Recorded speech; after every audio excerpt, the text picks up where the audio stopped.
Well, we got what we expected in the first round, a couple of close games, and then a couple of blowouts that were expected. The one good change the CFP made from last year was getting rid of buys for our conference champions. So we are left with some absolute bangers for the quarterfinal round on New Year's Eve and New Year's Day. We're going to be briefly recapping the first round games as at the beginning of each of those game previews. So stay tuned for those. This is Always Talking Ball, Tyler Noe, Lance Barton. As always, make sure you like and subscribe to the video on YouTube. Make sure you subscribe on Apple and Spotify, and follow us on X, Instagram, and TikTok. Playoff preview, quarterfinal preview is brought to you by FrostBuddy. Head over to frostbuddy.com/ATB. You can also punch in the code ATB at the checkout. They got all the teams that are involved here in these games. Click that QR code in the top right corner of the screen, and get yourself some awesome can koozies, some coolers, all that good stuff. They fit all kinds of cans, all kinds of bottles. And it's just good stuff. It's good stuff over there. Good Christmas gifts. All right, Lance. Let's start off. Let's talk about the game that's going to happen on New Year's Eve at 7:30 Eastern. Number 10, Miami versus number 2, Ohio State. Down in Dallas, Texas in the Cotton Bowl. Ohio State currently 9.5-point favorites over the Canes. So shifting backwards, let's talk about Miami A&M a little bit. We were all over A&M. We liked A&M to win the game. I know I liked it more than you did. You were a little more bullish on Miami's chances. The win definitely played a factor in that game, as it did in the Oklahoma-Alabama game too. Miami's offensive line and defensive line just super, super impressive.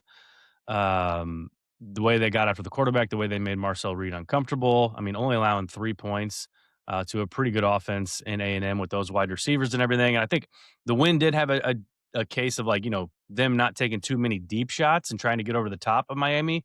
But man, Miami's defense was impressive. Imagine saying that a year ago with what we saw with the Cam Ward-led Miami Hurricanes, and saying that their defense was going to win them a playoff game on the road. And on the other side of it, just real quick, we'll touch on it real quick, is A&M's season as a whole. Good job getting to 11 wins, but you lost your last 2. You won at Notre Dame. Good job. But yeah, it's a questionable season for A&M, I think. Yeah, I mean, they opened themselves up to the people that are, of course, out there, the pundits that are out there saying that they are frauds or fraudulent. I'm not going to go that far. I think they are a really good football team, but it's like I texted you and I called you after that game. That's 2 years in a row now where we've had teams that greatly benefited from their in-conference schedule being easier than other teams that they're compared against within their conference. It happened to SMU last year in the ACC. They didn't play any of the better teams throughout the ACC in the regular season. The best team they played all year was BYU last year, and they lost to them. And then they benefited from an easy conference in the ACC and an easy conference schedule within the ACC and made it into the playoff. And A&M, really good football team. They challenged themselves in the non-conference, beat Notre Dame on the road, one of the more impressive wins in all of college football this year. But they, at the same time, compared to other teams within the SEC, they did benefit from a weaker in-conference schedule. That's not their fault. They didn't go out and schedule that conference, that conference schedule to make it easier. That's just the way the chips fell in this new era of super conferences. And outside of Notre Dame, the best 2 teams they played was Texas and Miami, and they lost both of those games. Yep. So, if I don't think they're fraudulent, but it does open you up to that. But as far as Miami's concerned, man, you hit the nail on the head. There's really no reason to take some huge deep dive into all these different things. They won that game because they dominated the line of scrimmage. And their offensive line was fantastic in the running game with Mark Fletcher, averaging 10 yards a carry against A&M. Mm-hmm. They couldn't throw the football and had no ability to – they didn't really try to throw the football down the field. That's what makes the Mark Fletcher running for 10 yards a carry even more impressive, is because there wasn't some huge threat in the passing game for Miami in that game at all. And Shannon Dawson as great as good as an offensive coordinator that he is, I do have a little criticism of the constant like trying to run like gimmicky type plays throughout that game. It was blowing my mind. Yeah. At some point, just drop back and throw the football to Malachi Tony and to CJ Yeah. Daniels into that crew. Just throw them the ball. Don't run Yeah. gimmicky BS trying to get him the ball. Just drop back and sling it to him and run the football with Mark Fletcher. Just turn around and hand the ball off and put it in his belly and run the football. But at the end of the day, Miami's defensive front and their offensive line absolutely dominated that game. A&M is really good at yards after the catch and running after the catch. Miami's DBs and Miami in general did a really good job of tackling and getting those guys to the ground and not allowing them to have yards after the catch. And man, sometimes it's I've heard this phrase used a lot by some people that we both really respect a lot throughout this year. Sometimes as a defense, man, it's a win when you can just continue to make the offense just keep snapping the ball. Just Mhm. make them snap the ball. As in, don't give up explosive plays. And if you're playing a team that has a quarterback that is mistake prone and is prone to be a little inaccurate and inconsistent, just keep allowing that team to snap the ball and don't give up the back-breaking explosive plays. And eventually, that guy's going to make a mistake. Or eventually, when you're playing a team that's ranked in the 118s and 120s in penalties, they're going to have self-destructing things that happen in the drive to kill that drive with Yeah. holding penalties or whatever that may be. And Miami did a fantastic job of making A&M just keep snapping the ball, not giving up the explosive plays, and allowing A&M to eventually kill themselves on drives. And the last thing I'll say on this period, as far as the game in general, on that one, dude, that was not a good performance at all by Colin Klein. It was Nope. awful. It was a bad, bad way to be sent off to Kansas State. And this is not an excuse. It's just a fact at this point. Okay. When you're a coordinator coaching in these playoffs and you're taking another job, there's no way that you can be that you're 100% as focused on the game plan and calling plays as you would be if you weren't taking another job elsewhere. Yep. And again, that's not an excuse. That's not taking anything away from Miami. Miami won this game because they are like the bad boy Pistons or something along the line of scrimmage. So, do you have Well, anything that else on this one? no, I mean that definitely that mark you made at the end comes into play against Ohio State. So we got the Cotton Bowl New Year's Eve. We've done, I mean, how many Miami previews and videos and clips over the last couple seasons? And I mean, like, we love the interaction from the Miami fans. And yeah, I mean, I'll go ahead and say it. I'll admit it right here. I hate Miami. I hate Miami. I can't stand the team. Okay. If you're watching this preview, I'm starting off and letting you know where I stand. Okay. I'm letting you know where I stand. Um, so now you can watch the rest of the preview and see where we go with this. So Miami obviously playing Ohio State. You talked about Brian Hartline leaving. You touched on Marcel Reed's inaccuracies. Julian Sain's not inaccurate. He's one of the most accurate quarterbacks, if not the most accurate quarterback in the country this year. Um, so it is going to be a fantastic matchup along the line of scrimmage. Can Miami run the ball against Ohio State in that defense like they did against A&M? Will they be able to find explosives with Malachi Tony? Will their I mean, Casey Concepcion and Mario Craver are very talented. They are not Jeremiah Smith and Carnell Tate No. in that offense. So that's going to be interesting as well. I mean, after that game though, I've got full faith in Corey Heatherman to dial up something on that defensive side of the ball. Yeah, I think that Miami, of any team left in this playoff, can match up really well with Ohio State along the line of scrimmage, Mhm. on both sides of the ball. I mean, Akeem Messidor and Ruben Bain and that crew is they're as physical, as violent, and as you can find in college football. Again, Yeah. I want to rewind this back. I talked about this in the Miami preview for the A&M game, dude. After Miami played Florida State, when they had already beaten Notre Dame. They had beaten Florida State at Florida. At that time, Florida State was still looked at as a good football team. and they were ranked pretty high when they went to Tallahassee. South Florida was rolling early on in the year, beating Boise to death, won at the Swamp against Florida. At that time of the year, most pundits were sitting around talking about, is Miami or Ohio State the best teams in the country at that moment in time? And now, obviously, we know what happened with Miami. They lost to SMU and they lost to Louisville, and rightfully so. They weren't considered one of the best teams in college Yeah. football anymore by most people after those two losses. But here we are in the playoff where nothing matters what happened in the regular season anymore. And here's the Canes going toe to toe with the Buckeyes. And I, again, man, I don't think Miami has to take a back seat to Ohio State at all along the line of scrimmage, not even a little bit. And where I do think that this one will be different, and I know, like you said, you hate Miami and whatnot. Like if there's Miami fans, it's actually still with us and listening to this preview and watching this preview. If they are with us, I think that every Miami fan would admit what I'm about to say is true. You're not going to line up and run for 10 yards a carry against this Ohio State defense. It's not going to happen. And that is taking absolutely nothing away from Mark Fletcher. He's a Yeah. great running back. And Miami's offensive line is fantastic. That is more giving the props to Ohio State with their run defense and how nasty they are up front and their front seven in general, and just how talented they are, the amount of dudes that's going to be playing on Sundays in the NFL. And if I'll stop you right there, Miami fans are sitting there going, well, what about Texas A&M's defensive front? They were nasty. They're incredible pass rushers. They're actually one of the lightest from weight standpoint compared to other teams in the SEC and even compared to Ohio State. A&M is really good at getting after the passer. Ohio State's incredible at stopping the run and getting after the passer. Yeah. It's just a different animal with this Buckeye bunch. So, what does that lead me to?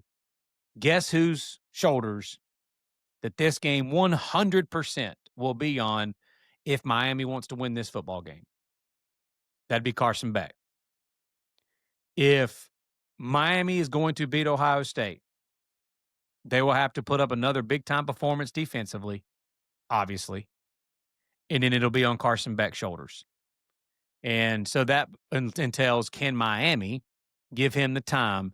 Because when he has time, Beck can cook. He can. When he has the time, he's accurate. When he's on time, when he's in a rhythm and feeling good, he's as accurate and as good as any quarterback in the country. But if you get pressure on him and start making him, again, feel a little bit of pressure, he's just like 99% of other pocket passers that aren't dual threats.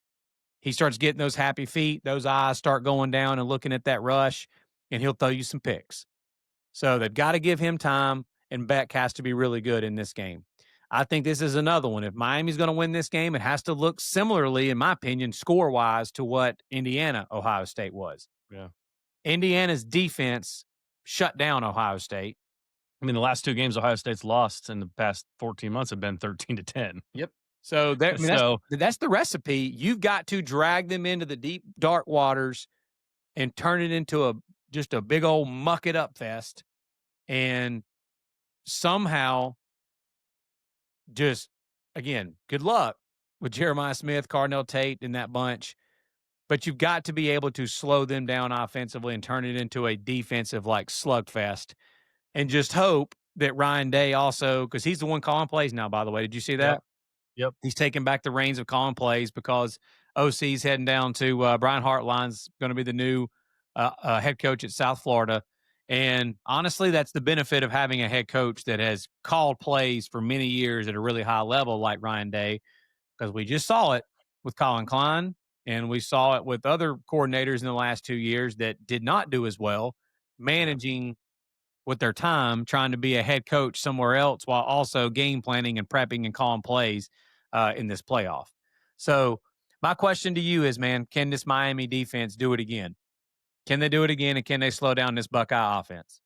Well, if you take sacks into consideration, I think Ohio State ran for 58 yards on Indiana's defense. Bo Jackson ended up with 17 for 83, I believe. So he had a little over 4 yards per carry. He got loose a couple times, but they really did prevent that big play from happening. And they really prevented any big play from happening. I mean, Ohio State's longest scoring drive was 25 yards in that game. So Indiana's defense really did lock them up. Um, That's going to be completed in a controlled environment for me. So, like, obviously, the wind in Kyle Field was crazy, and I think that had something to do with a lot of the deep shots that A&M was going to take, or that we've seen them take throughout the year. Yeah. Obviously, controlled environment in Jerry's world. I think Sayan's going to take those deep shots to Carnell Tate. We saw that in the Michigan game, obviously, where he gets behind the defense and he's just wide open. But Jeremiah Smith was wide open a couple times versus Indiana. He had over 100 yards receiving. So they're going to do that to anybody, even the best defenses in football like Indiana. They're going to do that to anybody. They got Max Clare coming over the middle, being that safety valve for Sayan. Offense is really good. Defense is really good. Um, it will be interesting to see how Miami's secondary tries to attack and how Corey Heatherman tries to attack. We saw Texas last year in the semis in the Cotton Bowl really just isolate and take away Jeremiah Smith, and where he was like, "You're not going to beat us. Anybody else but you is going to beat us." And sure enough, other receivers beat them. So Yep. it'll be interesting to see how they attack.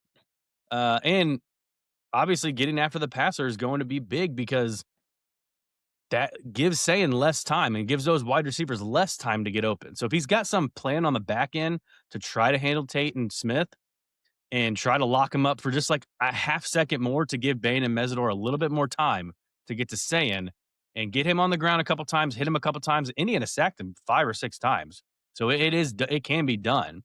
That's going to be the chess match between Ryan Day and Corey Heatherman is going to be phenomenal to watch. Yeah, dude. I mean, Miami's got 2 of the better wins in college football this year, beating Notre Dame earlier in the year, then that win on the road in College Station at A&M. Yep. Those 2 matchups against the 2 best teams that they played on their schedule, those 2 teams, there was one thing that both those games had in common.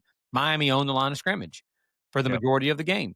And that, I mean, I know that's no easy task against the Buckeyes, but if there is a area, like, truthfully, where I'm like, dude, I'm Miami's offensive line matches up fine with Well, Ohio State's defensive front. everyone was questioning the Buckeyes defensive line going into the season. Yep, and It's just the fact that they've been really good this year, and this will be the best defensive front overall from a, like, run stopping and pass rushing perspective that Miami will have seen this year. But, like, that's a strength of Miami's, is that O-line, and they have to win that matchup. And then on the defensive side of the ball, again, Miami's defensive front, like, dude, Ruben Bain and Akeem Mesidor have absolutely, like, I'm not talking about not only a back seat to take, but, like, they can take it to Ohio State's offensive line. yeah. That is where they win this game. They have to get after Julian Sayin to where they do take away those deep shots like you're talking about. It doesn't allow Carnell Tate and it doesn't allow Jeremiah Smith to get downfield and kill you with those back-breaking type, explosive plays.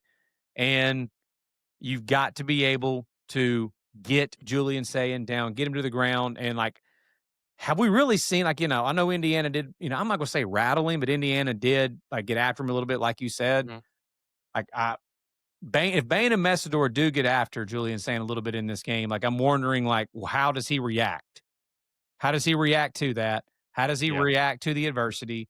And also, too, the fact that Jeremiah Smith, I'm sure you've already seen it. I thought about it immediately when I saw the matchup. He's from down there in South Florida. There was, when he was coming out of, high school, Miami was very high on his list. It was, I think, down to Miami and Ohio State of where he was going to go and end up playing. And there's a lot of bad blood there from Miami fans. As we know you're going to be in our comments already, so I don't care. I'll just say it. We know how Miami fans are. Most of them are pretty volatile and assholes, and they're going to be chirping at Jeremiah Smith, probably atting him on X and everything else. That's how this is going to work. That's how this is going to be, and that's fine. That is the personality that Miami likes to take on, and that's great. That's fine. All I can say is, Obviously, the bad blood, too, from 24 years ago in that national championship game. yep, you got the national championship game that happened there. I know most of these kids that play in that game probably don't even know about it, want to lie, but I'm sure they're going to be it's going to be telling them, they're going to be told about it. Sorry, it's not 24 years ago. What was it, 2003? 2002, 2003, something like that. 2002, yeah. Okay, so maybe 23 years And ago. what's There you go. funny is it's kind of flipped. Miami was the dominant, force at that time, and Ohio Mhm. State was kind of the plucky underdog going Yep. into that game. Yep. A crazy, crazy game in that Fiesta Bowl. Yeah. Uh, but but yeah, there's a lot of. I mean, I think JoJo Trader and Jeremiah Smith were teammates in high school. I'm sure there's other players from that same high school that play on Miami's team. But I would imagine, well, with how good that high school program is down there. So yeah, going to Yeah. be interesting. And I think Mark Fletcher too. I heard them during the A&M broadcast talk about like it came down for him to Ohio State or Miami, and Yeah. he chose to go to Miami. So yeah, a lot of interesting, just bulletin board type stuff that's going to be happening here. Last thing too, from a matchup perspective, just kind of like nuggets. Uh, Ryan Day, I was looking, I was thinking back on it when he was actually still calling plays too. Dude, when he's had extra time to prepare, he's done a really good job, and his offense has done a really good job, especially in these playoff type scenarios. Like you think back on it, remember those Clemson games, Ohio State Clemson classics that we got in multiple playoff matchups? Mhm. Like one year, Clemson beat Ohio State in a crazy, crazy game, and like both teams played really well in that game. Offenses were fantastic. Brent Venables was the DC at Clemson at the time, and then that next year, I want to say it was 2020, but I'm not 100% on that. But Justin Fields and Ohio State and that Ohio State offense lit Clemson up in the semifinals Yeah. against Brent Venables' defense in that game. Ohio State played Georgia in that classic semifinal game there in the Peach Bowl in Atlanta, where the field goal, whatever happened there, right when the clock struck midnight. CJ Stroud and that crew for Ohio State lit it up in that game, scored a ton of points, but they give up a ton of points, obviously, to Stetson Bennett and Georgia in that game. So my point is when he's obviously last year too, what they did against Yeah. Tennessee, and they had multiple weeks off to prepare for Oregon, what they did in that game. When they've had extra time to prepare for teams, it's usually been bad news for opposing teams' defenses. So again, like you said it, the cat and mouse game between Corey Heatherman and that defense and Ryan Day in Ohio State with extra time to prepare. How does that turn out? How does what do we see in that situation there? It should be a good one, man. This is going to be a. I actually think that the game is the 9.5 point spread is interesting. I thought it would come out around 7.5, so that the line being up there around 10 is pretty interesting at the moment. Yeah, hit me with your game picks. I've got Ohio State in this game, man. I just think that I don't. I think Ohio State's going to win this game because I don't trust Carson Beck against the elite defenses. I just don't. Okay. Like he was not the reason that they won that game Sure. against Texas A&M. He was the reason. He was the reason they didn't lose the game. Like he didn't go out there and turn the ball over 3 or 4 times and make critical mistakes that cost them the game.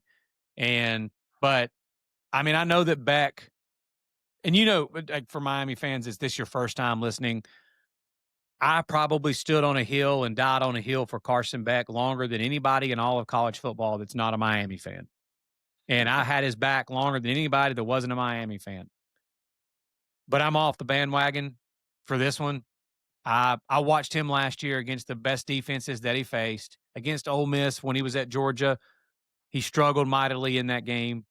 Against Texas, both games. They won both games against Texas. He struggled mightily against Texas. I know he got hurt in the SEC championship game, but before he got hurt, he was playing awful in that game. When they went on the road to Austin last year, he played awful in that game. And there's a pattern. Against Alabama in the SEC championship game the year before, when Georgia was probably maybe the best team in the country or second best team in the country, but they got beat in the SEC championship game in 2023. He did not play well in that game. That was the best defense that he faced that year. And I just this is the best defense that Miami will see this year. They really need to overwhelm you up front to win the game. I don't think they're going to overwhelm Ohio State up front. I think they can hold their own up front, but they need to overwhelm you, in my opinion, to win. And I don't think they're going to be able to do that. And I don't think that Carson Beck he's talented enough, but he hasn't shown me anything up to this point in his career at Georgia or at Miami that he's going to go out with the game on his shoulders when his team, in my opinion, won't be able to run the football and beat a defense led by Matt Patricia and all the talent that Ohio State has. I just don't think he's going to be able to do it. So I'm going to take the Buckeyes. I think they win somewhere between 10 to 14 points. It's not a best bet, but yeah, I'll take the Buckeyes somewhere like 27-13, kind of around that range. Okay. I mean, if you guys caught the beginning of this video, I told you my feelings on Miami. Don't like them. Uh, can't stand seeing Michael Irvin on the sidelines over there every freaking game. It's like, dude, you got millions of dollars. Do something better with your time than like go cheer on your old alma mater. It's like me going back to my high school and like saying, "Yeah, go guys, win the state championship. Good job." Um, but with all that being said, I hope you stuck around because the Canes are going to pull off the upset in this game. They're getting it done. They are pulling off the upset. Okay. It's going to be 20-17 Miami. Carson Beck is, again, he's going to do just enough to win this game. I do think their defensive line is going to wreak havoc, just as Indiana's did. And I do think they're going to be able to run the ball just enough. And I'm telling you, if Carson Beck can limit his mistakes, they are going to be in the game in the fourth quarter. I mean, again, for all the crap that I've given to Carson Beck, he's the more experienced quarterback in this game, and he's been in bigger games like this down the stretch. And if it's a tight game, I'm going to give him the nod over Julian Saying. So I'm going to leave Miami in this game, 20-17. That might possibly set up one heck of a matchup in the next round Yeah. if the Georgia Bulldogs were to win, if Miami were to win. That would be that would give people like us that do podcasts and all of the shows a lot to talk about if that ends up happening. I did not expect you to do that. All right, let's talk about the Orange Bowl. Oregon versus Texas Tech. Oregon's currently 1.5-point favorite. It's going to be noon Eastern on ABC, ESPN, all those channels down there in Miami. It's going to be a 9 a.m. local kick for the Ducks. I don't think a lot of people are talking too much about that. I mean, I know they got quite a break here, but not much to say about the Oregon JMU game. It was kind of what we expected. I mean, we expected Oregon to cover, so the fact that the JMU got the backdoor cover there was just absolutely disgusting and makes me want to never bet another football game in my life. But if we're being honest, it was 48-13 in the second half. It was 34-3 in the first half. The game was over. Yep. Okay. Like there's just, I mean, you got anything to add about that game? No, I don't have any. Yeah. I don't have anything to add other than the speed for Oregon was just on full display. Yeah. And the differential in athlete and speed between the two teams was unbelievable. And I will give my flowers to JMU in that second half. That the way they played on offense there in that second half was a very valiant effort after getting down like they did to put up the effort they put in the second half. But like, yeah, I agree with you, man. I don't care what anybody says. If you watch that game from start to finish, there's a lot of people that did a lot of box score watching and a lot of just calling out what the final score was. They didn't watch that game. Like you said, that game was over at halftime. Yeah. I mean, that game was honestly, no, timeout. That game was over before they kicked off, but it was over. Yeah. It was over at halftime for sure. And Oregon put the nut squad in at some point during that second half for obvious reasons. And JMU still did really well offensively there in the second half. That's really all I got to say about that. Yeah. So to the Orange Bowl now. Now we got coaches speaking out on the playoffs. I love what Dane Lanning said. Mm-hmm. He said this game should be played in Lubbock. Like Texas Tech should be getting a home game. Yep. I mean, we love. They're trying to keep the tradition of like these bowls alive. When really, like we see the writing on the wall for bowl season. So it's like, oh, let's play a game at the Cotton Bowl and Orange Bowl and the Rose Bowl. Like Rose Bowl, okay, get it. Sugar Bowl, great. These are still stuffy NFL environments with suites and stuff. Like we want to see a game played at Jones AT&T Stadium in Lubbock with the tortillas flying, even though they may not be able to fly anymore. So for Dan Lanning, I mean, not really any cons about what he's going to say. Like nothing can come back and hurt him. He doesn't have to go to Lubbock, so he can say whatever he wants, make himself look good. But I respect his comment there. On the other side, I mean, Joey McGuire just cannot stop talking about Notre Dame. He can't. Notre Dame just lives rent free in his head.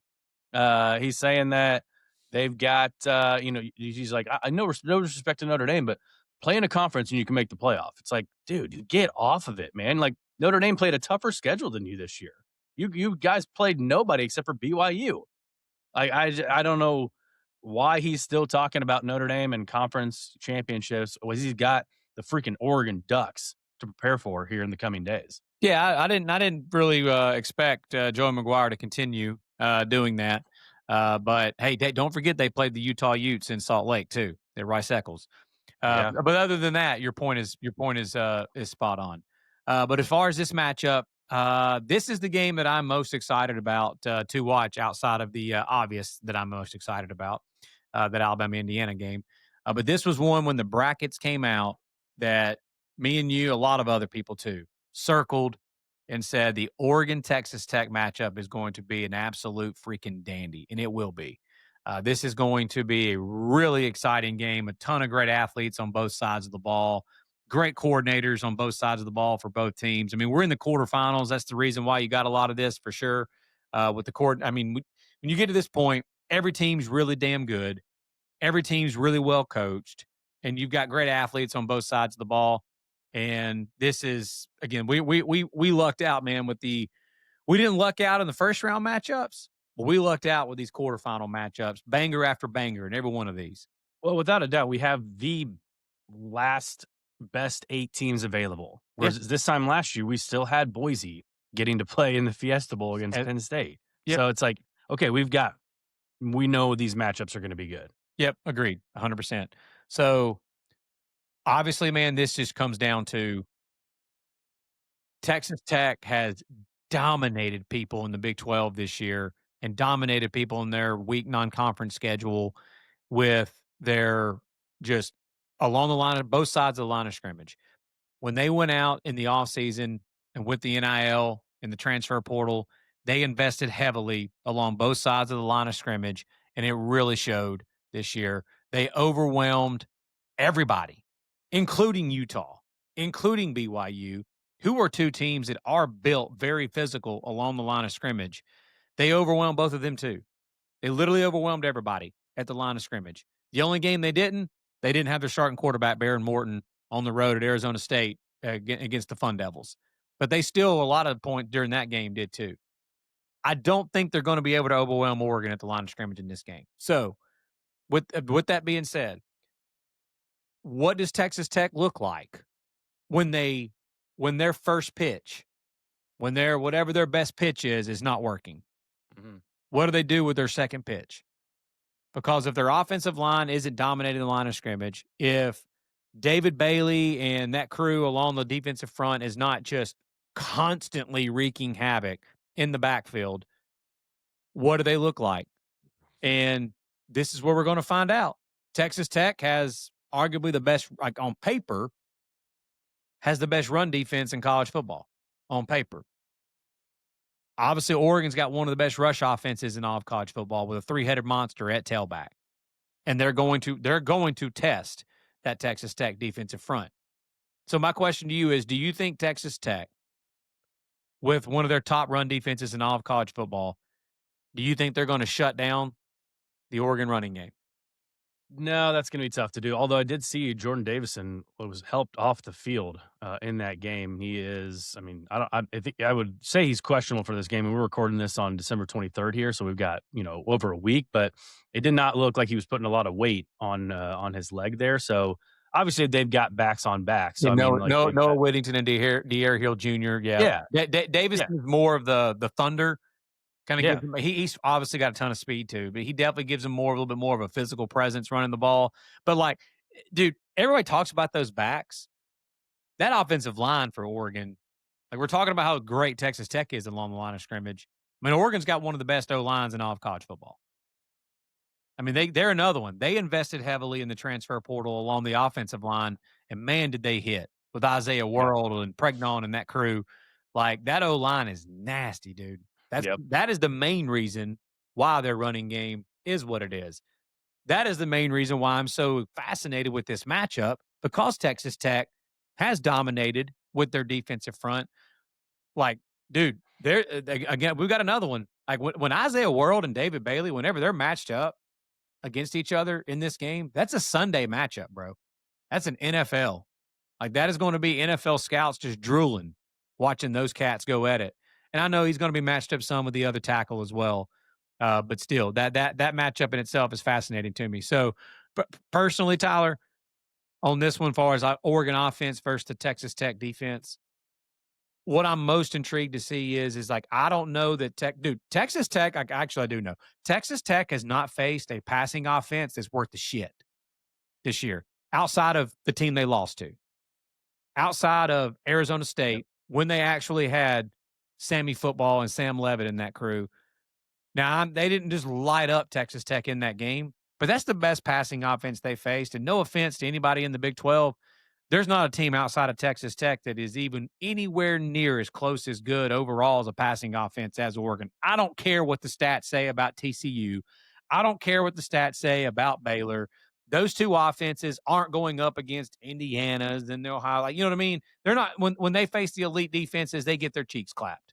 Okay. So this is by far the best passing offense with Dante Moore.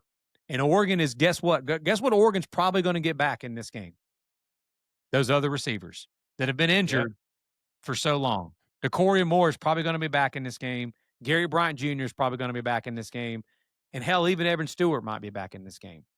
So if Texas Tech can't just overwhelm Oregon's offensive line, which I don't think they will they win some matchups in the game? Absolutely.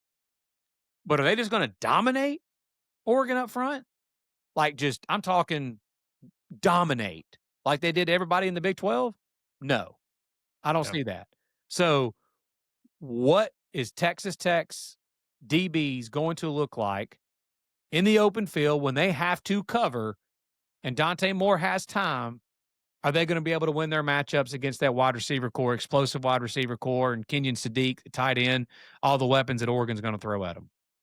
Again, it's going to be similar to the Miami-Ohio State game. Like, can that pass rush, can that defensive line for Texas Tech get to the quarterback just a little bit quicker to give those DBs just a little more time? And then you got number 10, roam in the middle. You know he's going to make some plays in this game. Ben Roberts, too. Ben Roberts, too. He was great against BYU in that Big 12 championship game. What worries me about Oregon is that when they've obviously their schedule was middling, and when they faced a team like Indiana at home, they gave up 5-6 sacks.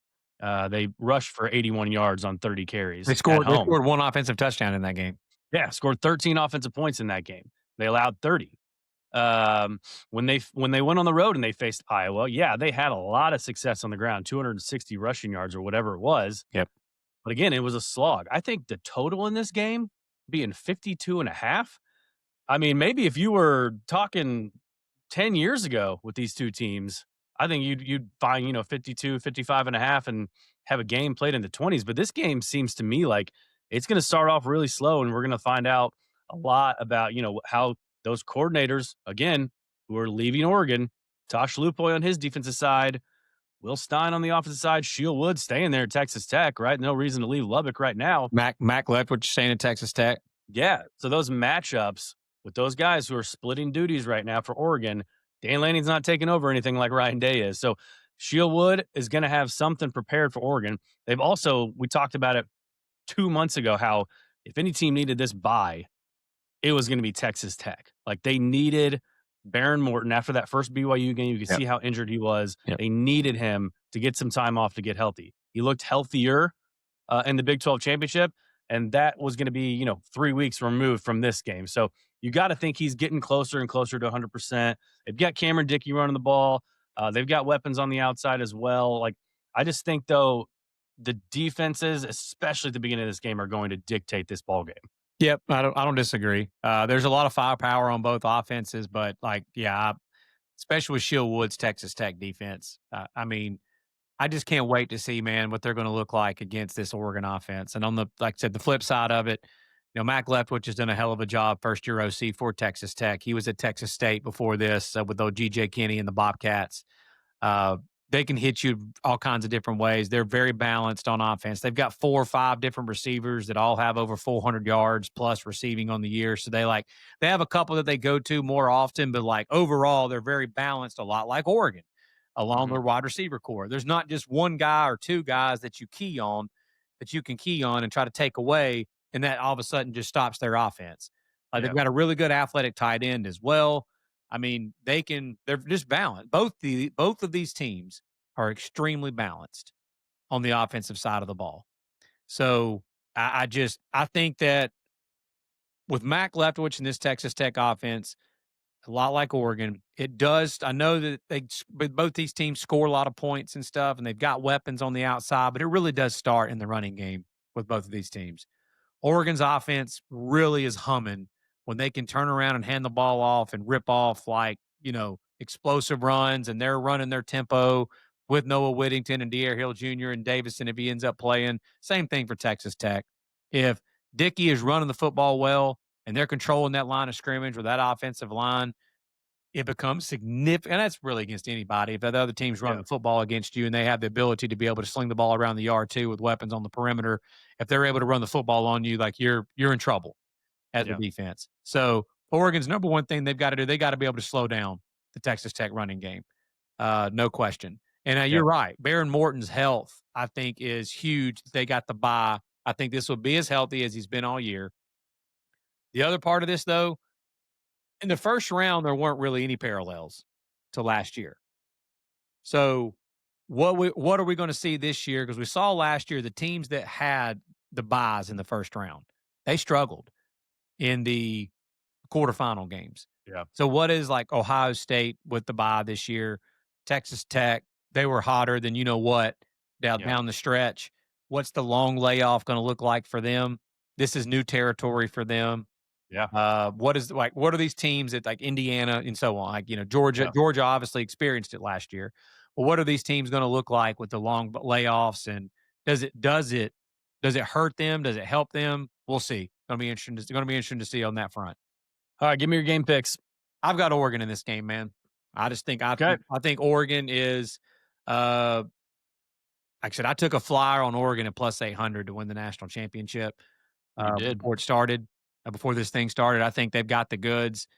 Defensively, I was obviously worried of what they put out in that second half against JMU, but I think a lot of that had to do with the game was over. I Yeah. don't put much thought into that. I think Texas Tech is absolutely one of the 5 or 6 best teams in all of college football. I firmly believe that. Me picking Oregon is not me thinking that think Texas Tech sucks or anything like that. We've been accused of being a Texas Tech podcast multiple times this year. We had our boy Josh Abbott on multiple times. Shout out to you, Yeah. Josh. Don't hate me for picking against your, guns up Red Raiders. Yeah. But yeah, man, I just think that Oregon is going to challenge Texas Tech on the perimeter and overall with their balance on offense. I don't think Texas Tech is going to be able to overwhelm Oregon on both sides of the line of scrimmage like they've done to other teams this year. And I think that is a huge thing that Texas Tech needs to be able to do. And I don't think they're going to be able to do it. I think this is going to be a very highly contested football game, but I'll take Oregon and I'll take it as a best bet as well. I got Oregon on the money line at minus 118 to win this game. Okay. I'm gonna roll with guns up, baby. Let's go. Texas Tech. I think they get the job done, man. I think they're more physical than everyone's giving them credit for on the offensive line and defensive line. I think it's kind of similar to last week where we watched, Miami, go through their ACC schedule, have a couple pitfalls. They haven't played anybody. They beat Notre Dame in August, whatever. Like in Texas Tech, obviously they haven't played anyone either. Like they played BYU and Utah. That's about it. Kind of a softer schedule, the softest schedule of any team left so far. And I just think though, something about this Texas Tech team, man. I think they are going to come out and have a plan to shut down whoever is out at wideout for Oregon. First and foremost, you looked at that box score for Indiana. All those guys played besides Evan Stewart, and they were limited very well. So I think that secondary is going to have a plan. Shulwood's going to have a plan. It all starts with stopping the run, of course, like you said, man. If a team gets running on you, that kind of dictates everything. but I do think they're going to be able to stop the run with that front seven with Jacob Rodriguez and Ben Roberts. So give me Texas Tech to win this game. Again, I think it's going to be lower scoring. I think it's going to be, I think it's 52.5 seems like a lot of points for me. I'm going to say, 23-20, Texas Tech. All right, let's talk about the Rose Bowl. Here we go, right? 4:00 Eastern out in Pasadena. We got Alabama versus Indiana. Indiana, 6.5 point favorites. Um, yeah, you just everyone's talked about it. You would have been living in the twilight zone years ago if you'd been like, yeah, Alabama and Indiana are going to meet in the Rose Bowl one day, and Indiana is going to be a touchdown favorite in this game. It's crazy times, crazy things to see. It's the new world of college football. But I'm telling you what, man, if I were an Indiana fan, and I know a lot of them because I live here in Indiana, I would be really, really nervous because again, this is a position that you have not been in before. And you are touchdown favorites over Alabama.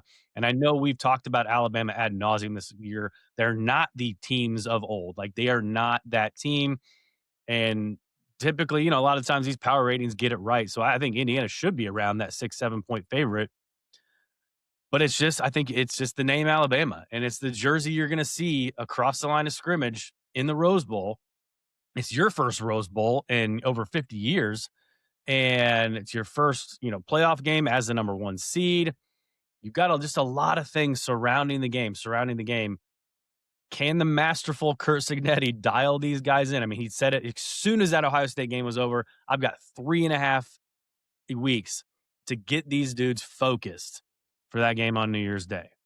Yeah, I don't think he's going to have to worry too hard about getting them focused for the Rose Bowl and the fact that obviously who the opponent is with the brand that Alabama is. And I mean, I know Alabama's not the same, but like there was a reason why Indiana's fans earlier in the year, the video that's now resurfacing and going viral, they were chanting, "We want Bama, we want Bama." Yeah. Bama's brand still carries a ton of weight, and obviously in the college football world. So they'll absolutely be dialed in for this one. And for some of my Alabama friends that are joining for the first time, and there were listen to this preview, and maybe you haven't watched Indiana play this year, or you haven't checked into them much, and you're wondering how Indiana is the number one ranked team in the country, other than just pulling up their box scores or pulling up just running down their schedule and seeing that they were Big Ten champs and they beat Ohio State. There's a lot of my friends that did not respect Indiana until they beat Ohio State because Ohio State is the brand that they are. We here on this show, that's not the case. There is plenty of videos that have went viral of ours of us giving Indiana their props before the season even started, how we said that this Indiana team going into the season was going to be better than Indiana's team last year on paper, but that doesn't, on paper is not where the game is played. And they clearly had a tougher schedule this year than last year, too. Yep. They had a tougher schedule going into this year, but on paper, Indiana was a better football team than they were last year because they brought back their best receivers from last year. They upgraded at quarterback with Fernando Mendoza over the Maple Missile, and they brought back key players on defense like D'Angelo Pons and Aiden Fisher at middle linebacker, Mikael Kamara, who actually hasn't even been that productive for them this year. But still, they brought back all their coordinators that they've had for a decade plus together, and Bryant Haynes. They're going to keep bringing them back. Correct, like Bryant Haynes and Mike Shanahan Jr. But the number one reason why Indiana is the number one ranked team in the country and favored by 7 points in this game, because they are among the most efficient and the best at execution than anybody else in college football. Indiana is extremely efficient and they execute at an extremely high level. I'm going to run down some numbers here for you. Indiana is number one in converting on third downs on offense, and they're number two in the country at getting you off the field in third down defense. They're number one in the country in first down defense, meaning that they have you in 2nd and 8 or worse more than anybody in the country. And they're number one in the country in first down offense. They're tied for third in the entire Power Four in interceptions on the year with 17 interceptions on the season. Yards per carry, they're top 10 in the Power Four. Defense, they're number 2 in the country in points allowed at only 10.8 points per game. That's how much they're allowing. They're number 1 in the country in passing efficiency on offense. And guess what? In turnover margin, They're tied for second in the entire country at plus 17. What does that tell you? That they're extremely efficient and they execute at a really high level. From a talent perspective, as far as like the recruiting rankings and transfer portal rankings and all of that, they're out of 8 teams in this, they're eighth Oh yeah. by far. But the reason they're the number one ranked team in the country is because they execute at an extremely high level, extremely efficient, they're well coached, and they get after your ass on both sides of the ball. They attack you offensively. They put so much pressure on you at every freaking different angle. Their offensive line is so much better this year than what it was last year. And defensively, they stop the run like they always do under defensive coordinator Brian Haynes. And they've got dudes in the secondary like Lewis Moore, who has a zillion interceptions, and D'Angelo Pons, who's going to be one of the top corners taken in the NFL draft. And they've got the Heisman Trophy winner at quarterback. So let me ask you a question. How does Alabama disrupt that execution? Well, they have to absolutely on the defensive front, they've got to be able to get pressure on Mendoza. Now, with all the things that I just said about Indiana, they're just like every other great team in the past. Like when you go against the best competition, what do you perform like in those games? Well, the best defenses Indiana has faced, they didn't light up Ohio State, but I mean, who is? Who's going to light up Ohio State's defense? Nobody is. They didn't light up Iowa's defense and Phil Parker on the road at Iowa. They struggled in that game. When Penn State, when they literally threw the kitchen sink at Indiana and Happy Valley in that game, it's not like Indiana lit it up offensively in that game. They were resilient in that game and showed the whole world that they could do what they did there in the fourth quarter and come back. They did pretty well against Oregon's defense on the road at Oregon. So my point is that against the talent profile and the type of defense, meaning that like Alabama's defense is really good. They're one of the better defenses also in college football. They're top 10 in a bunch of different statistics and points per game, and they're one of the best pass defenses in all of college football because of how good their secondary is. They run that vision coverage is what they call it, and they're just really good at, and then the pass defense with a lot of talent in their secondary. They've got to be able to get pressure on Mendoza, which a ton of teams have not been able to do really well. But Alabama showed in that second half against Oklahoma. They had like 5 or 6 sacks in that game, which is that was the best that they've done all year is sacking the quarterback. Yeah, they got to keep mixing up looks on that. They got to bring all the guys to the line of scrimmage, drop out. That's got to. I mean, eventually it's going to confuse even a Heisman Trophy winner Mendoza, like it did Mateer in the second half. Yeah, 100%. And then Alabama's got to win their matchups, man, on the outside. I mean, they've got dudes in the secondary. Indiana has dudes at wide receiver. Elijah Surratt and Omar Cooper Jr., those two especially, and old Charlie Becker, who came out of nowhere and has turned into like the new, what's his face? The dude from Clemson, I'm going blank, that killed Alabama. Hunter Renfrow. Yeah, Hunter Renfrow. He's like, I mean, he's bigger and stronger and all that stuff than Hunter Renfrow. Yeah. But like, that's like, he's just Mr. Reliable now all of a sudden for Indiana. So they've got 3 legit weapons on the outside. But Alabama has very good DBs. Safety on the back end at safety and at corner. So they've got to be able to win their matchups because we know what Mike Shanahan Jr. and Mendoza and that crew is going to do. They do throw a lot of like back shoulder type throws down the sidelines. They do throw a lot of 50-50 balls to their receivers to give them a chance to go up and make plays. So you're going to have a lot of opportunities to where your DB and their receiver are, again, 50-50. And Indiana's receivers has been winning more of those matchups and winning more of those types of plays. Bama has to hold their own and win those types of matchups if they want to win this game. But the number one thing that Alabama has to do in this game if they want to win, Indiana's runs, let's say it again, Tyler. Indiana runs the RPO system as much as anybody in college football. What does the first letter of that acronym stand for, Tyler? Run. Run. Indiana wants to run the football with Kaylin Black and Roman Hemby. If they can't run the football, that gives you the best chance, obviously, to beat them. I know Mendoza won the Heisman Trophy, and he's great and all that good stuff. But, like, he's He's got really good receivers around him, a really good offensive line. He'll be the first to tell you this, by the way. This isn't taking anything away from Mendoza, Oh, okay? he will. He will Yeah. tell you. He will absolutely tell you how great his offensive line A is. big smile on his face. Yes, as he should, because he Yeah. does. I mean, Indiana upgraded the offensive line heavily in the offseason this year. And if Alabama can slow down the Indiana running game, then Alabama absolutely can win this game. So, And correct me if you haven't heard this before, but Alabama, they're probably their best way to win the ball game is to protect Ty Simpson. yeah, Right. I'm glad you led into that because I was about to get to Got to Alabama's protect offense. because I mean, Alabama at this point, it's game 14 or game 15, right, for Alabama.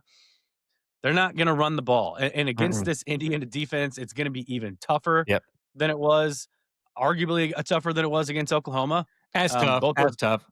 yeah, both those defensive lines are ridiculous. And so it's going to, I mean, they've known this for a while now. It's going to be on Ty's shoulders, and he's got to play mistake free football, which, like you alluded to, 17 interceptions from that IU defense. I mean, very rare do teams make mistake free football, play mistake free football against Indiana. Yeah, I mean, okay, now with Alabama's offense. Yeah, you've listened to us all year long. Every big game that Alabama has played in this year and throughout the season, at the time when they played the games, they were big games. At Mizzou, that was a very highly ranked matchup at that time. That was a big game. Against Tennessee, that was a highly ranked matchup at that time. That was a big game. Against no, not LSU. Not LSU. But against Georgia in Athens, that was a big game at that time. Against Vandy, I was there at that game. College Game Day was there. That was a big game at that time. Every big matchup that Alabama's played in, there's been one constant. If the offensive line gives Ty Simpson time, like you said, Alabama can win the game. Because if they give him time, he is as good. This is not even a hot take at this point. If they give him time, he's as good as any quarterback in college football. He's accurate, he's on time, and he will absolutely carve you up if you give him time.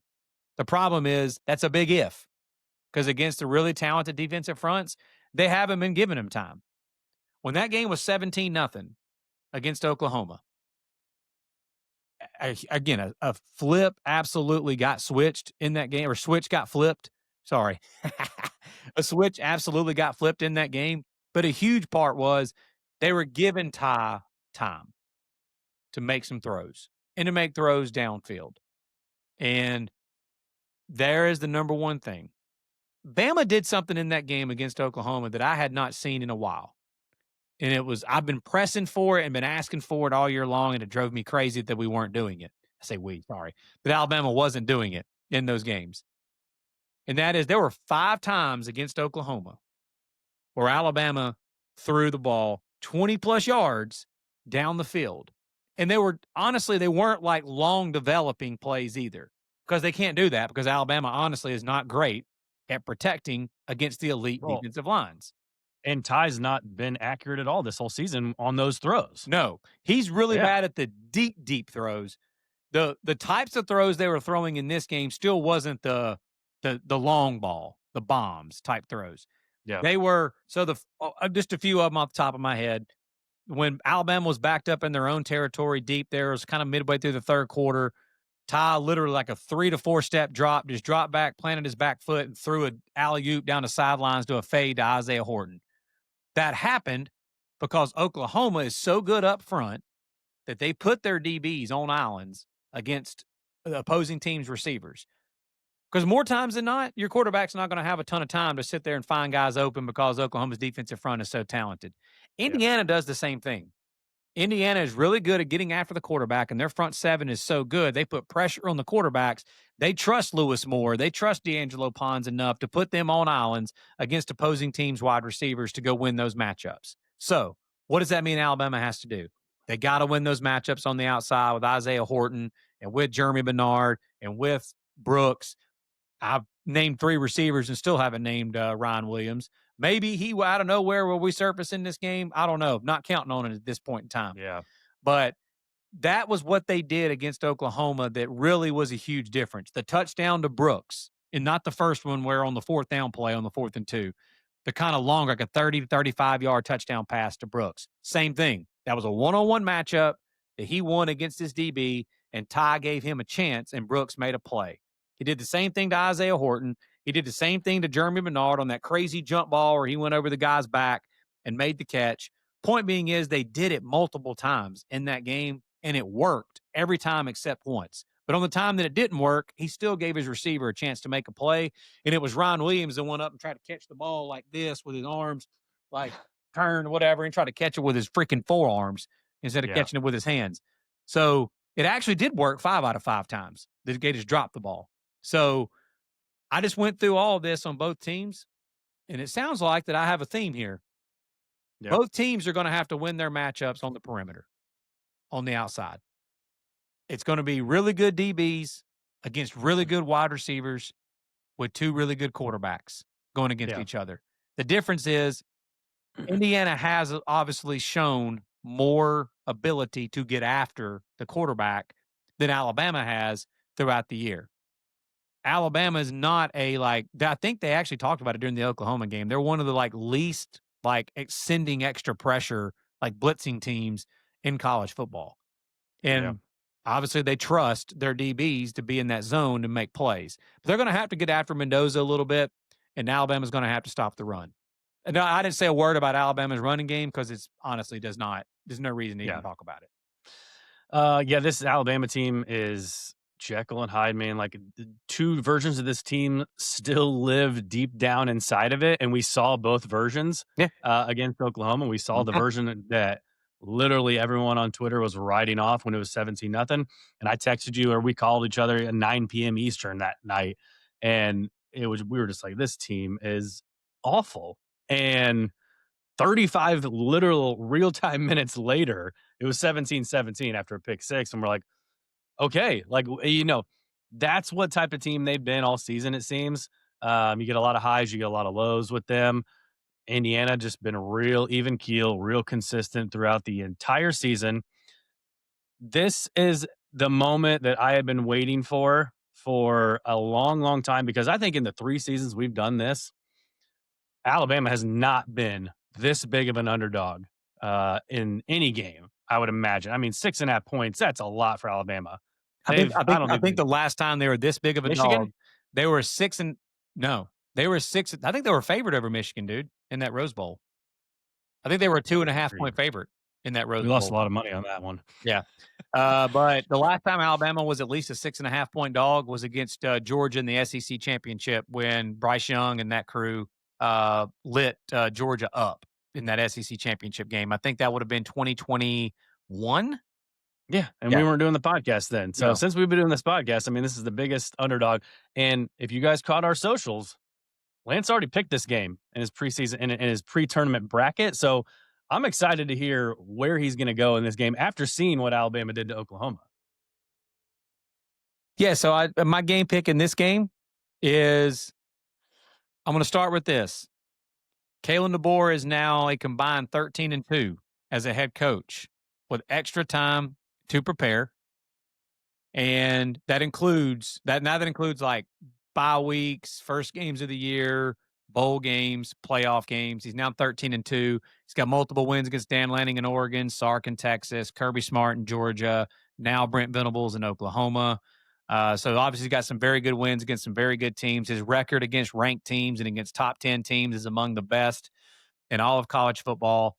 And Alabama has played well. It's rare that it happens, but when they are an underdog, they have played well, and they use it in that situation. I think it's going to be really tough to beat Indiana with as efficient as they are and with how well that they do execute. And it's going to come down again to Alabama has to give Ty Simpson time. And if they give him time, I think Alabama can win this game. I think this is a situation again where Alabama's defense is going to step up and be the difference in this game. I think they are going to slow down Kalen Black and Roman Hemby. I think this is going to be another Rose Bowl freaking classic that we're going to get on that New Year's Day afternoon game. It's going to be a one possession type game. And I think that Alabama and Ty Simpson and the Tide are going to take down Indiana and take down the number 1 team in the land in the Rose Bowl in front of the whole country and march on to the semifinals. I like it, man. I respect the pick. Traditionally, I mean, it feels like traditionally, like Heisman Trophy winners have not played like up to their snuff, in playoffs or anything like that. I mean, occasionally you get that, but it's just more oftentimes than not, I feel like, a team is motivated going against a Heisman Trophy winner or even a Heisman Trophy candidate, trying to prove something, he's not the best player, blah, blah, blah, all that stuff.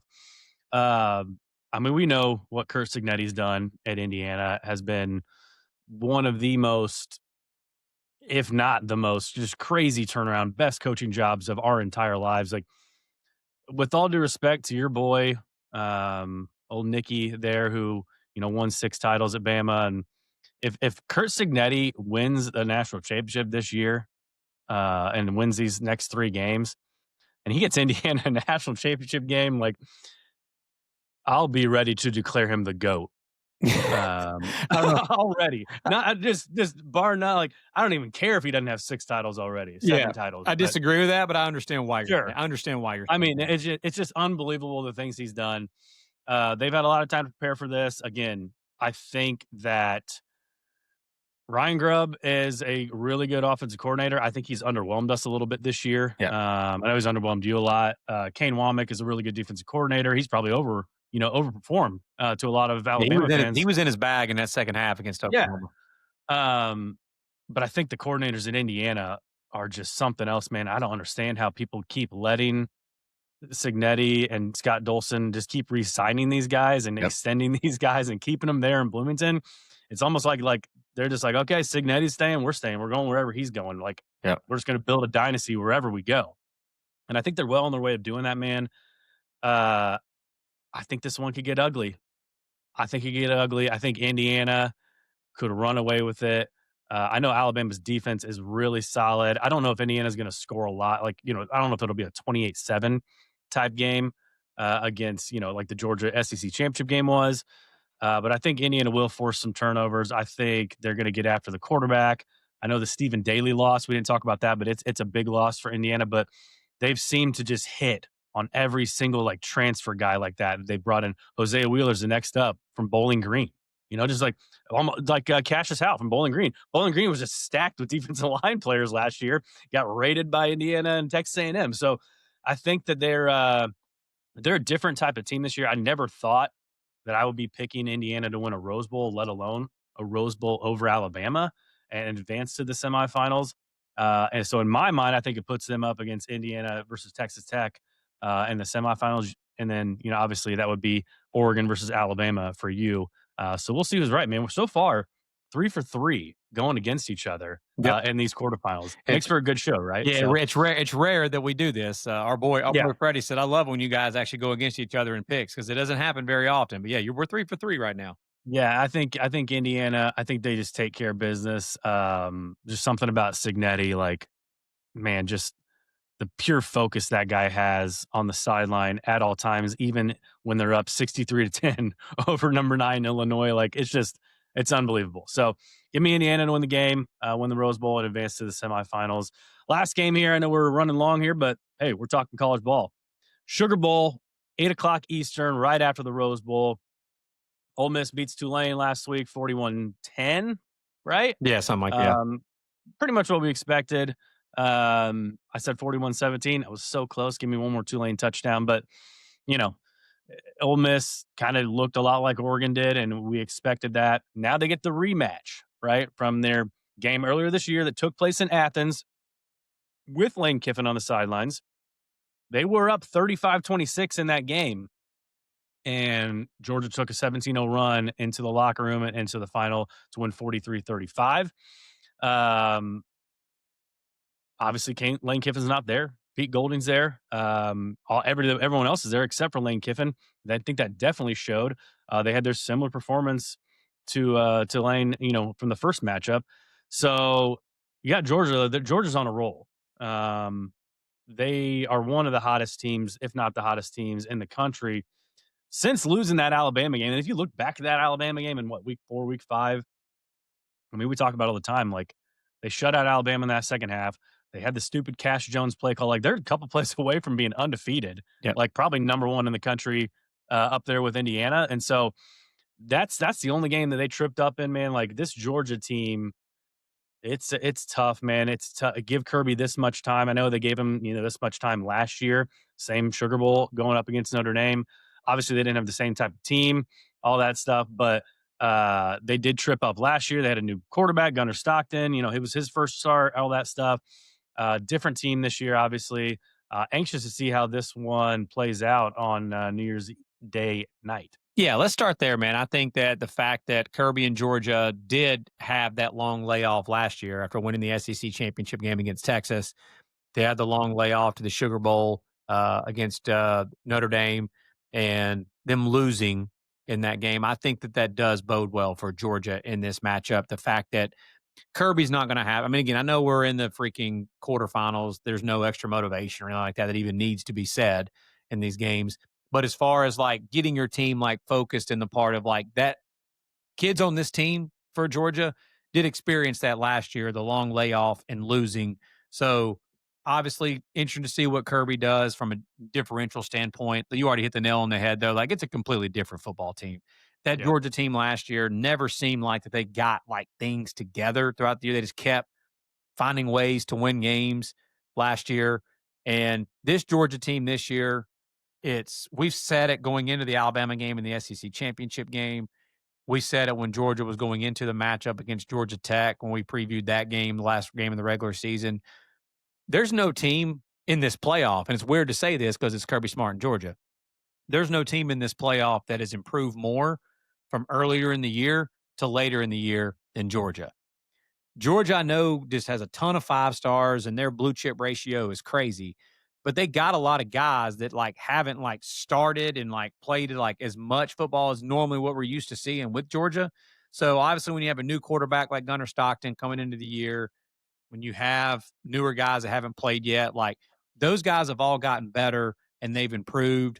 Earlier in the year, they couldn't get after the quarterback at all. They found ways now to get after the quarterback, and a lot of that has to do with like they're healthier along the defensive front. They have created ways to get like Glenn Schumann and Kirby Smart and that crew have found ways to get creative of getting after the quarterback and getting pressure on the quarterback. So they've just really improved, man, throughout the year, and so has Gunnar Stockton. So in that first matchup, we saw Lane Kiffin in that offense honestly cook against Georgia. They did. It was a back and forth affair until the fourth quarter. Georgia took over in that fourth quarter, like you said. So in this matchup, this will be. I know that Pete Golding after the game wanted to make sure he gave Charlie Weiss Jr. his flowers because we do it. We do it on this show too, man. I mean, a lot of times people are like, "Who's actually calling the plays? Is it Kiffin? Is it Charlie Weiss Jr.? Is it Charlie Weiss Jr.'s offense? Is it Kiffin's offense?" This was a huge time for Charlie Weiss Jr. to like be out from underneath the shadow of Lane Kiffin as far as calling plays. No disrespect to Charlie Weiss Jr. This ain't freaking Tulane, brother. Kirby Smart, Glenn Schumann, and the Mean Machine in red and black. I got it in, Tyler. That is not Tulane. So a Winadad Chambliss and all the weapons they've got on this offense and Charlie Weiss Jr., you're absolutely going to earn it in this one against this dog bunch. So let's start there, the Ole Miss offense versus the Georgia defense. Do you think that Ole Miss can have as much success offensively against Georgia? Because Ole Miss's offense is still legit. They were legit at that point in the season, and they're still legit now.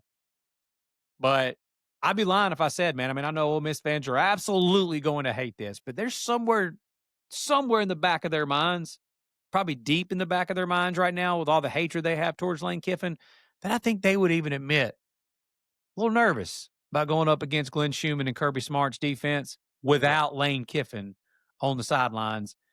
And that is no disrespect to Charlie Weiss Jr. It's just a fact. Like, this is a tough, tall task, man, for this Ole Miss offense this go around.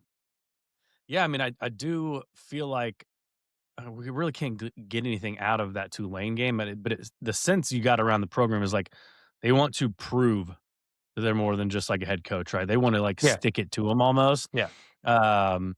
I think even Stanford Steve said that the uniform combination they picked out for that game was the one that Lane Kiffin hated the most. The traditional. They went the traditional route. They did not have any powder blue in that. Yeah, and it's kind of like, okay, like they're going to that far. Stanford Steve's getting those nuggets from somebody. Like, Lane Kiffin is a different kind of cat, and like a lot of those players don't They don't really like the way everything went down, and so they are really trying to stick it to him. So you look at that first game, Chambliss was 19 for 36. Um, he wasn't super accurate, wasn't hitting a lot of those deep balls. He had a couple of them, but I think he only threw one touchdown. The problem was they could not run the ball.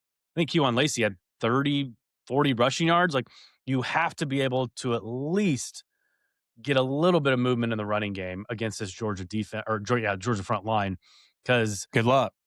yeah, I mean, they're actually gonna eat you up in the secondary like they did. They couldn't run the ball, so he had to throw the ball 36 times, and he wasn't accurate. And that was like, I wanna say, I don't know if you said it already, but if that was one of his first road starts. Yep. And he came in that Kentucky game, and that was his first road start, so it'll be a different environment. I know there are gonna be a lot of Georgia fans there. There's gonna be a ton of Ole Miss fans there. Oh It's gonna yeah. be near 50-50 right there smack dab in the middle of New Orleans, so gonna be a different environment. They got a dream in the Sugar Bowl with 2 SEC teams playing Yeah. there. Because like as someone who grew up in the heart of SEC country, man, it's so much fun to go down to NOLA, dude, around New Year's time and to go. I was at the first ever like college football playoff, 4-team playoff. Like I was at the Ohio State Alabama game, the game that Zeke Elliott went crazy Yep. against Alabama. I was at that game.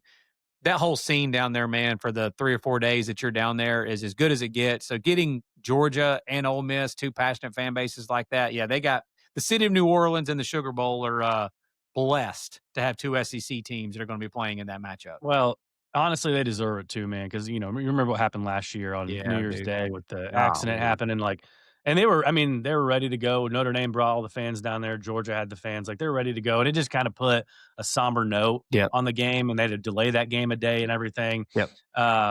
But you're right, man, like, I think, yeah, the atmosphere is going to be electric. Yep. So Ken Chambliss, obviously, second playoff game, first bowl game. Can he, calm the nerves a little bit? He's already faced this defense once, so, they gotta know some of the things they're looking at, but like you said, man, Schumann, they're gonna like Kirby, they're gonna throw some wrinkles in there. Like, they're gonna throw some wrinkles in there. Hey, but on the flip side of that, what is the number one thing that gives that Nick Saban coaching tree defenses, the Kirby Smart, Glenn Schumann's, Nick Saban's, those types of defenses over the years, a true dual threat, emphasis on dual threat. Like everybody just thinks dual threat means you can run really well. No, you have to be able to equally run and throw, and Chambliss can do that. So Yeah, I mean, he was their leading rusher last game. He had 9 carries for 42 yards. So he was their leading rusher last time they played Georgia, but again, they just did not get anything from Kewan that, Lacey, Kewan Lacey in the running game in and general. dude, So, I mean, it's a staple, dude. That's a yeah, staple of that defense. I mean, I just it's rare that you're going to line up and be able to run the football against Kirby Smart, Glenn Schumann defense. Now, yeah, with that being said, the Kirby Smart, Glenn Schumann defense is one of those defenses that we talk about all the time. Like, you're not going to consistently have success for 4 quarters and beat them more times than not by just lining up and methodically having long, sustaining drives down the field. They're too good and too talented and too well coached defensively to do that across 4 quarters. You have to be able to hit explosive plays. Good news for Ole Miss, they can absolutely do that with that wide receiver core and with Chambliss at quarterback. And they have a home run hitter like Kewan Lacey that if he does happen yeah. to break through the line of scrimmage, he can hit a home run. But that Almost like their passing game has to open up their running game. 100%. Yeah, If I'm Ole Miss in this game, I'm lining up with Chambliss. I'm not trying to like, oh, we're gonna line up and control this line of scrimmage. Like, you're not gonna do that against yeah, Georgia. Like, that's not what Ole Miss's strength is with this team. Like, you're not a line up and let's play big boy, grown ass man bully ball. Like, that's what mhm, Georgia does to you. yeah, So don't try to do that. Don't get into that game with them. Take Deshaun Stribling and Caden Lee and that crew and Daquan Wright at tight end and those wide receivers. Turn this into a perimeter game. Try to turn this to basketball on grass, which is what on turf in this situation, which is what they did to Georgia for the first 3 quarters in yeah, Athens. They did turn it yeah, into more of a shootout type of game. Now, yeah. on the flip side of it, dude, Ole Miss, this was the game that if you remember, I was tweeting out. I said, does Ole Miss realize that tight ends are allowed to run out and pass coverage and catch passes? Yeah. Dude, Lawson Lucky and Oscar Delp absolutely annihilated Ole Miss Dude, in that matchup. Gunnar Stockton was absolutely diabolical. Like, that's probably the game where he just kinda, like, it's a flip a flip switch, right? A switch flip for him. And he took off from there. Obviously, we saw what he did against Texas, saw what he did against Alabama in the SEC championship game. Like, it was this game, I think, that was almost the catalyst for him. Yeah, he cooked against him, bro. No doubt Yeah. about it. And they've got, Zachariah Branch and Noah Thomas, and they've got dudes on the perimeter, no doubt. But if I'm Georgia and Mike Bobo was in his bag for the most of the year, Yep. and he absolutely quieted a lot of the doubters this year for how well of a job that he did calling plays. Georgia probably, again, more than any team in this, like in this playoff, they can hit you so many different ways, and they showed Yeah. it this year. Obviously, Ohio State has the ability to be able to do that, and other teams have the ability to be able to do that. But I don't know that any team can line up and play. They can play bully ball. They can line up in tight formations with their offensive line and bring in multiple tight end sets and go in 12 and 13 personnel and just run it down your throat. Georgia can do that. They can line up and be more of a finesse type running team and hit you from a bunch of different angles with multiple backs, or put Dylan Bell at tailback, or they can line up Zachariah Branch at tailback, or in the Wildcat, they can hit you with the QB run game with Stockton. They can hit you in the perimeter game with their wide receivers, and they can annihilate you with their tight ends over the middle of the field with Lucky and Delp. So they're just a tough team to prepare for, man, with their offense. No doubt about it. So if Ole Miss is going to win this game, it's simple for me. They got to turn it in. They really do have to turn it into basketball on turf. They have to turn this into more of a shootout. They have to make Georgia try to be a little uncomfortable and not turn it into a physical line of scrimmage type of game. Because if it turns into a physical line of scrimmage type of game, Georgia's going to kick their ass. And I don't think Ole Miss needs to turn into that. They need to turn it into a perimeter game, into more of a speed finesse type of game. How is Ole Miss going to stop? That running game, 221 yards on the ground. They had 3 guys have over 50 yards. Gunnar Stockman was one of them. Yeah, well, to answer your question, bro, I don't know. That's what I'm saying. This is the healthiest Georgia will be with the buys that they've had, with the time off that they've had. Bobo did not play. Drew Bobo, the center, did not play against Alabama in the SEC championship game. Obviously, it didn't matter in that game. But what Georgia did to Alabama in that game was literally like the whole boa constrictor type thing to squeeze the life out of you. Their defense shut Alabama down. They were constantly backed up deep into their own territory. They were constantly punting from inside their own 20, 25-yard line. Georgia was getting the ball, or their average starting field position against Alabama was the 43 freaking yard line. They had 3 possessions that started in Alabama territory. So, obviously that can't happen. But Ole Miss's offense has obviously already shown they can have more success against Georgia's defense. So, but Ole Miss has to hit explosives, and they have to outscore them. Because I don't think that Ole Miss's defense, I just don't, man. I know Pete Golding's the head coach now and whatnot. I just don't think that Ole Miss's defense is going to be able to stop Georgia. I just don't. Yeah, and as with every Georgia game, we got to talk about special teams because at some point in the game, block punt, fake punt, onside kick, fake field goal, anything. Kirby is willing to pull out the backs. He loves doing that Marcus Freeman trick now, where he brings the whole 11 off the field and brings the punt team on, or vice versa. Zachariah Branch in the return game. Yeah, exactly. Yeah, they have one of the best special teams left in college football. Yeah, man, they are. Again, this is a more of a Kirby Smart type Georgia team that is more made in his image. They're well coached. They don't do a ton of things to beat themselves. They can beat you in many different ways. And Ole Miss is a very explosive, great athletes on the perimeter, multiple wide receivers that can make you pay. Chambliss is legit as well. And defensively, they're solid. They're not elite. They're solid.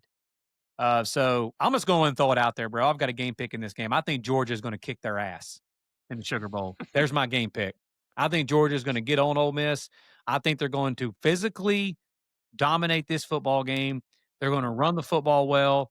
I don't know that Ole Miss is going to do a whole lot defensively that's going to be able to stop and slow down Georgia. And I think that Kirby Smart and the Mean Machine in red and black have taken offense to how poorly they played defensively against Ole Miss in that first matchup. And a lot of that had to do with how good Ole Miss is offensively. But I think Georgia has improved dramatically from when these two teams first played earlier in the year to now. I think Georgia takes it personal, how they lost in that Sugar Bowl game last year. And I think this team is on a mission to go win a national championship. And without Lane, I do think that no Lane Kiffin on the sideline is going to rear its ugly head in this game. With how good Georgia is defensively, Charlie Weiss Jr. is a great offensive coordinator. Lane Kiffin is arguably the best or among the top 2 or 3 best play callers and in-game adjustment callers in all of college football. Not having them in this matchup against an elite defense like Georgia, I think will rear its ugly head. I think Georgia dominates this game at the line of scrimmage, and I think they kick Ole Miss's ass and win and cover the spread. It's a best bet for me as well.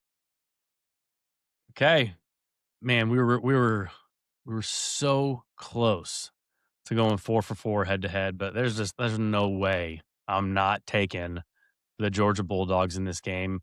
Um, I think there's going to be less than 78 points scored in this game, Yeah. like there was in the first matchup. Yeah. The over/under is still 56.5, which is the highest of any of the quarterfinal matchups, which is crazy to see in a Georgia game. But obviously, that Ole Miss and their offensive prowess has got the odds makers shaking in their boots. Is going to be another high scoring game. But I'm with you, man. Like I just think, yeah, giving Kirby the time off to prepare. I think we've seen this year even defensive coordinators get moved to like interim head coaches. I know Pete Gold is a permanent head coach now, but like now he's splitting duties, right? Yep. He's got to tackle the whole team, take time away, take focus away from that defense. The defense wasn't necessarily a strength of their team, anyways. So I just think him pulling him away from the defense a little bit is not going to be a good recipe. I think Chambliss, I wouldn't be shocked to see him take some deep throws, take some deep shots, to start off the game, try to get the game, try to get momentum in their favor to start off the game. And maybe he hits a couple of those. Maybe Ole Miss goes up 7-0, right? But I just think as the game settles in, Georgia's going to continue to run the ball. And again, like that boa constrictor you talked about, man, they're going to continue to run the ball, continue to stop the run, lean on them in the trenches. And I think eventually Georgia's just going to pull away, win by probably 13, 16 points there in the second half and advance to face either Carson Beck or get a rematch of that Ohio State game from a couple years ago that ended 42-41. Either way, any of these results, I think we're destined for some fantastic semifinal games that are going to take place January 8th and 9th. So that's it for us, man. And that puts a bow on 2025 because these games are going to take place on New Year's Eve and New Year's Day. So we're done with 2025 as far as you guys are listening and watching. We appreciate you guys as always, staying with us throughout the entire year, commenting, really just we love the interaction. That's what we love about this sport. People could argue and have the dumbest takes and have the stupidest takes, but you know what? Everyone's got a voice in college football, so we love it, man. So we'll be back next time to kind of recap these games, talk about the semifinal games. For Lance Barton, I'm Tyler Noe. Take care. Have a great rest of your day. Have a very Merry Christmas, and we'll see you guys next time in 2026.